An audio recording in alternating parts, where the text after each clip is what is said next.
You don't need to be an electrician to be able to turn on the light. And this is why I keep my manifestation practices so simple, because there's a lot of different information out there and a lot of it's really good. Most of it is actually really good, but when you get lost in all the details in how quantum mechanics work or what your vibration is or all of that stuff, you're not stepping into your desired state of being. And that's all manifestation boils down to, which is your internal experience being reflected on your external experience. So I do my best to keep everything simple. And, there's a lot of techniques out there, but pretty much all I ever do is I ask myself, how would I see the world if I were already the person I desire to be? Or if I want to add an extra step to it, I just ask myself, what is my desire? And then I ask myself, how would I see the world if that desire was already true? Because going back to things like quantum mechanics or the electrical signals your brain's putting out or the electromagnetic field you're generating that may or may not be attracting your desires to you, it's really easy to get lost in that. And, if you think about it, when you want to turn on a light switch, you don't think about the electrical plans of your building. You don't worry about what the power plant is doing. You don't worry about any of those things. And it's the same with manifestation. You don't need to worry about all of the laws of the universe. You don't need to worry about any of those things.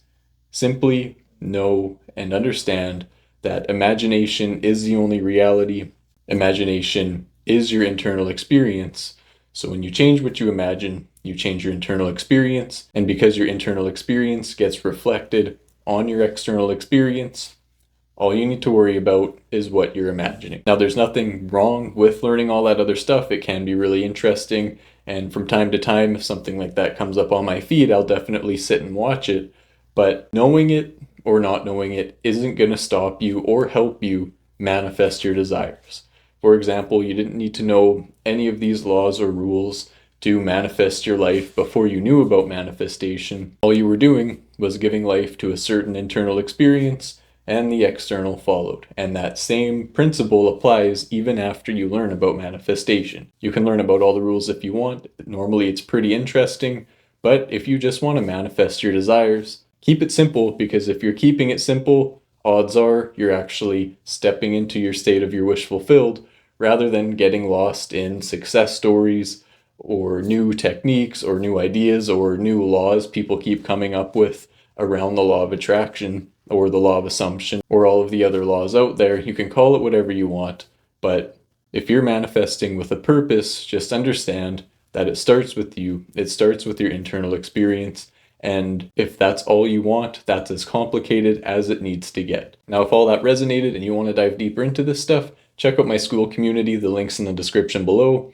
and it's free for life for the first 50 people. Then it'll go up to $49 a month with a 2-week free trial. Anyway, the reason I find all of keeping this simple to be so much more effective is because, like I kind of mentioned, it gets rid of all the distractions of the success stories and all the new trending ideas that come along with, within the manifestation community. But it also helps me shift my state of being in this moment, because the present moment is all we're ever going to experience. You can think about the future, but you're going to experience those thoughts of the future in the present, and the same applies to the past. You can think about the past, but you're going to be experiencing your memories and your thoughts of the past in this present moment. When you keep it simple, you can skip past all the techniques that don't really work. We'll take writing down affirmations, for example.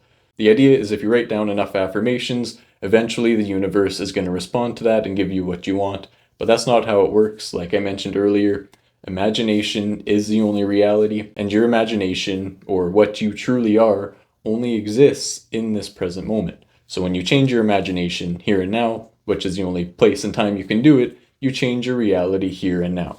Now, the physical may take some time to catch up, but when you skip all the fluff and you change here and now, you're going to notice your thoughts start to change, your emotions start to change, your breath will start to change, your actions will start to change, and it's all going to happen in the present moment. Your body, this vessel, is the first point of contact that's going to experience change following your new assumptions or your new internal experience.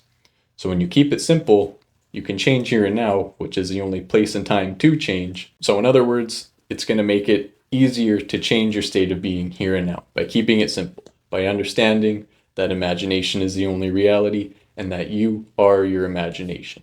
every thought you're having, every emotion, every idea you have about people or places or the world or yourself aren't solid facts. They're simply reflections of what you imagine about those things. And the more consistently you change your imagination to match your ideal, the more your ideal is going to show up in the world. So change what you imagine about yourself here and now. If you catch yourself imagining something poorly about yourself, or you catch yourself imagining something that doesn't fit your ideal, the ideal you want to experience, just notice it and change, or at the very least, understand that the experiences you're having about anything come from what you're imagining about it. Imagination is the only reality. You are your imagination, and your imagination, or what you truly are, is the awareness behind yourself, the world, all of those things. And the awareness you bring into the world is going to be what is reflected back to you. So to condense all of those words, what you imagine is what you experience, and what you experience is what you imagine. It might seem like it comes from out there somewhere in the physical world, whether it's what people say or what shows up on the news, or your level of health or wealth, or what your relationships are. It might seem like they all come from out there, but they're all only reflections of what you're aware of being. Now, before I summarize this video, at the beginning of the video I said you don't need to be an electrician to turn on the light, and another analogy you can use to look at this is you can take someone who knows nothing about cars, and you can take a mechanic who's been working on cars for 20 years. When they want to go from point A to point B, they pretty much do the same process. You know, the average person is going to get in their car, turn on the key, and drive, and it's going to be a similar sequence of events for a mechanic. They'll get in their car, turn on the key, and drive to where they're going. So my point being is, whether you're new to this stuff or you've been doing it a long time, you know all you need to know to manifest your desires. You can keep learning if you want to, if it interests you, but knowing what you know now, knowing that you are your imagination, imagination gives life to all you experience and how you experience those experiences, that you are your imagination, and imagination is the only reality. So to sum up this video, keeping it simple means just knowing that your internal experience becomes your physical experience, and keeping it simple helps because it helps you bypass all of the potential fluff out there and keeps you focused on giving life to the experiences you want to have in this present moment. That's all for now. Thank you for watching, and I will see you in the next video.